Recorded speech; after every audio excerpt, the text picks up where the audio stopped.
বিশেষ করে আমরা যেটা দেখতে পাচ্ছি যে পশ্চিমবাংলার বিভিন্ন জায়গা থেকে উড়িষ্যা এবং আসাম এবং বিহারে সাধারণ মানুষ যারা কাজকর্ম করার জন্য বাইরে তারা কাজ করছে এবং আমরা বাংলা কথার জন্য বাংলা কথা সেখানে বলছে এবং কিছু ব্যক্তি যারা ধর্মের নামে যারা রাজনীতি করে তারাও কিন্তু তাদেরকে বাংলা কথা বলার জন্য বাংলাদেশি তকমা দিয়ে তাদেরকে মারধর করা হচ্ছে।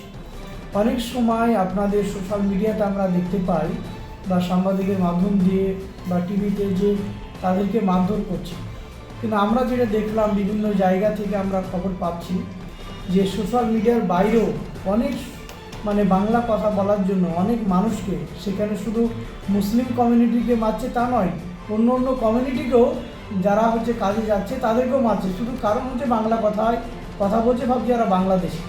কাউকে আধার কার্ড চায়না হচ্ছে, কাউকে বিভ্রান্ত ছড়াচ্ছে বিভিন্ন এইসব মাধ্যম দিয়ে।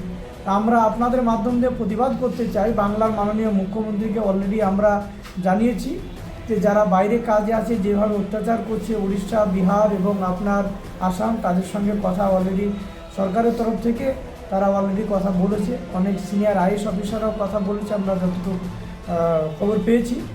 আমরা আরেকটা জিনিস বলতে চাই যে বাংলারই একজন বিধায়ক অসীম সরকার, তো যে দলেরই বিধায়ক হোক না কেন, উনিও তো অ্যাসেম্বলিতে একজন জনপ্রতিনিধি, উনিও কোনো একটা ধর্ম তাকে নিয়ে পবিত্র কোরআনুল কারিমকে নিয়ে বাজে একটা মন্তব্য করেছে।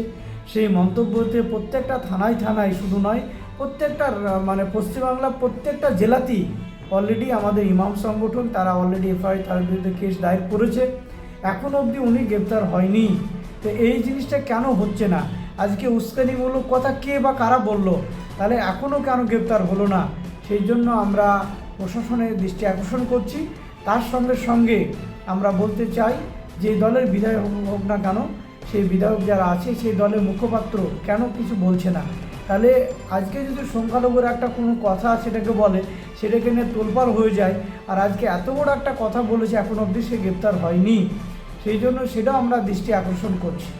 এবং পরবর্তীকালে আমরা দেখতে পাচ্ছি যে কিছু ব্যক্তি তারা কিছু মানুষকে যারা ধর্ম সম্পর্কে কিছু জানে না তাদেরকে সম্মুখে হুল্লে দিয়ে তারা কিন্তু পেছন সারে কে বা কারা কার মদদে হয়েছে এই জিনিসটা ভালো করে তদন্ত হওয়া দরকার বলে আমরা মনে করছি।